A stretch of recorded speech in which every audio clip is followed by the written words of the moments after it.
He didn't look like money. That was their first mistake.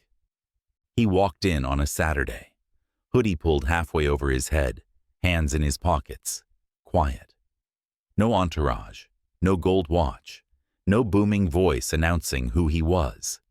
Just one man, blending in like any other customer walking through the doors of a high-end boutique.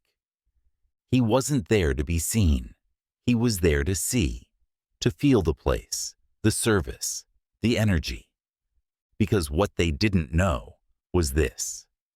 He wasn't just browsing. He was checking in on his investment. The store was one of 5 in the city, a luxury meets streetwear brand he'd helped fund 2 years ago.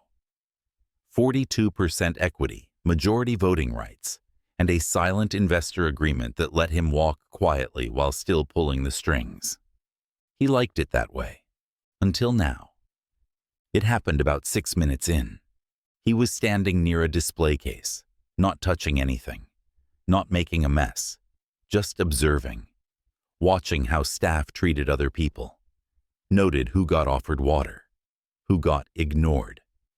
That's when a woman approached, polished, professional, smiling like it was glued on. "Sir, are you looking for something specific?" He shook his head gently. "Just browsing, thanks." The smile faltered for half a second. "We're asking non-shoppers to limit time on the floor during the event. You understand?" It wasn't a question. Behind her, another associate snickered under their breath. Someone near the register laughed. He looked around. No one else was being asked to leave. Just him.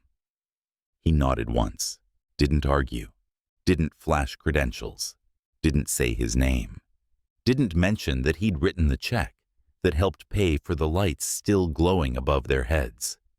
He just turned and walked out. What they didn't know was that they hadn't just pushed out a customer. They'd just kicked their boss off the floor. And within 48 hours, they wouldn't be coming back. Elijah Brooks was not flashy.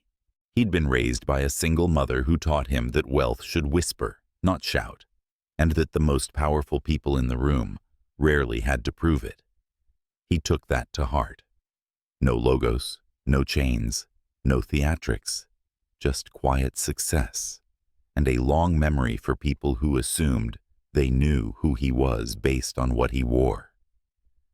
He started in tech, back-end infrastructure, logistics optimization, the kind of work that didn't make headlines, but made companies money, a lot of it. And once he'd stacked enough capital, he did what smart people with vision do. He started investing, quietly, precisely. 2 years before that awkward encounter in the store, a fashion startup landed on his desk, a brand that blended clean streetwear with high-end minimalism. The founders were young, hungry, and creative, but they lacked operations, muscle, and funding. Elijah loved their designs, loved their mission, so he backed them. 42% equity, majority decision-making power, and one clause in his agreement that had become his favorite tool: the right to observe business operations at any physical location, at any time, without disclosure of status. He didn't want to be the face of the brand.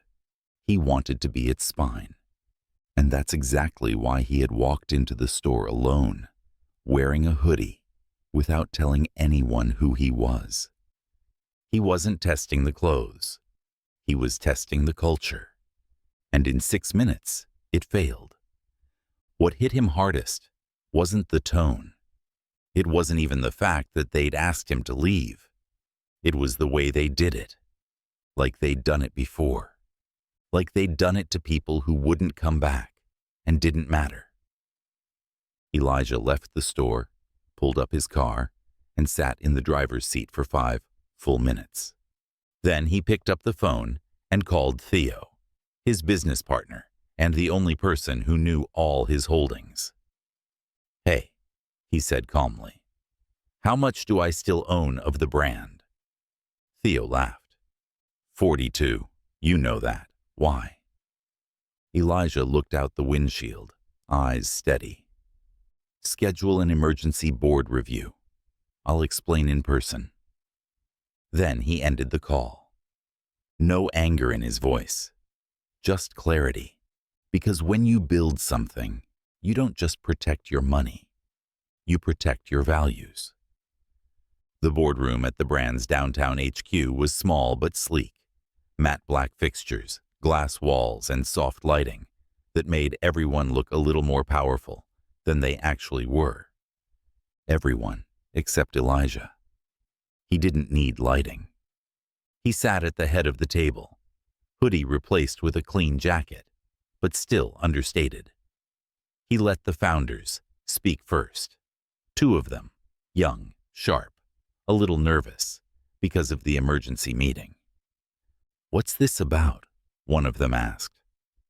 "You okay?" Elijah nodded. "I was at the Melrose store on Saturday." There was a pause. The founders exchanged a quick glance. "And?" one of them asked, slow. Elijah opened his laptop, pressed play. Security footage played on the screen at the end of the table. No narration, no edits. Just a clean, time-stamped recording of the exact moment an associate approached him, made assumptions, and dismissed him from the store. You could hear the tone, you could hear the laughter, and you could hear the absolute absence of dignity. When the clip ended, Elijah didn't move. "That's how your staff treats strangers." One founder shifted uncomfortably. I'm sure she didn't know who you were." Elijah held up a hand. "That's the problem. She shouldn't have to." Silence. The brand's built on inclusivity, right?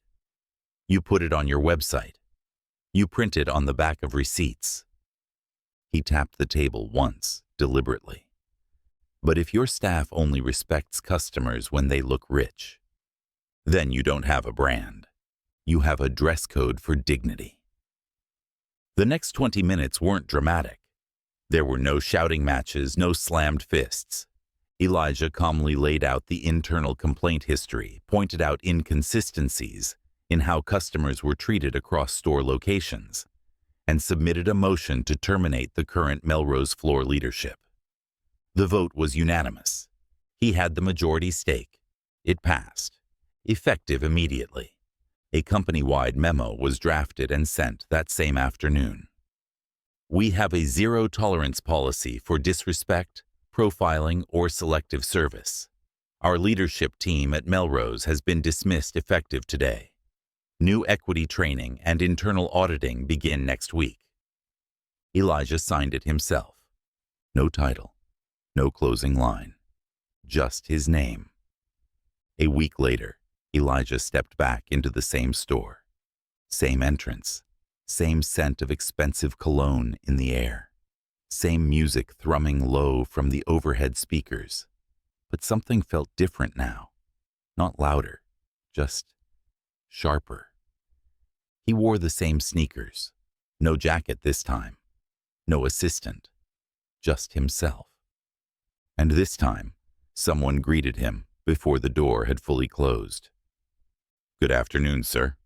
Welcome in." A new associate. Fresh, polite, aware. She didn't look at his clothes. She looked at him. "Can I offer you a drink while you browse?" He nodded once. Water would be great. And that was it. No friction. No weird tone. No careful watching from the corner of her eye. Just service, the way it was supposed to be. Quiet, respectful, equal. As he moved through the store, he noticed a few things had changed. The signage near the register now read, "All guests welcome, all guests respected." A flyer near the window promoted their new Blind Walk training program, an initiative to challenge bias in customer service, spearheaded by leadership. And the back wall, once lined with glossy lifestyle shots of only high-fashion models, now included portraits of real customers. Everyday people. Different ages, races, body types. It wasn't performative. It was intentional. Elijah took it all in. Then he reached the same spot where he'd stood the week before, right near the edge of a marble display table, beside a mannequin, wearing the jacket he had invested in 2 years ago. He folded his arms, looked around the room. It wasn't perfect, but it was better. He didn't need anyone to apologize. He didn't want a plaque or a headline. He just wanted to know that next time, when a kid walked in wearing a hoodie, they'd be offered water, not warnings. A month later, Elijah was back in his office. The store visit was long behind him, and so was the incident. He hadn't spoken about it publicly. He didn't need to, but the message had rippled through the company. Other store locations started making changes on their own, not because they were afraid, but because someone had finally shown them how real leadership moves. Not with press releases, not with hashtags, but with action that doesn't ask for credit. That Friday, an internal newsletter went out to all staff. It featured a section called Customer Stories, highlighting memorable guest interactions from around the country. At the bottom of the email, there was a quote, unsigned, unattributed. But everyone knew where it came from. Treat everyone like they own the place, because one day, they might. A few cities away, in another flagship store, a teenager walked in, wearing beat-up Jordans and a thrifted hoodie. One of the associates glanced his way, then smiled.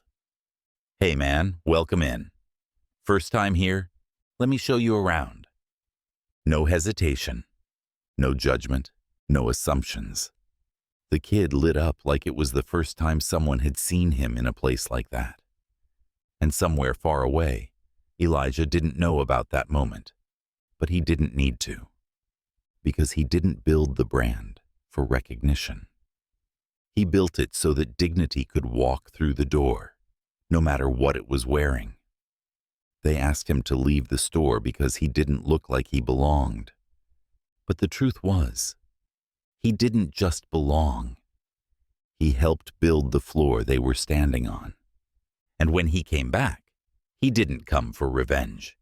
He came to fix the space, so the next person wouldn't have to be anybody, to be treated like somebody.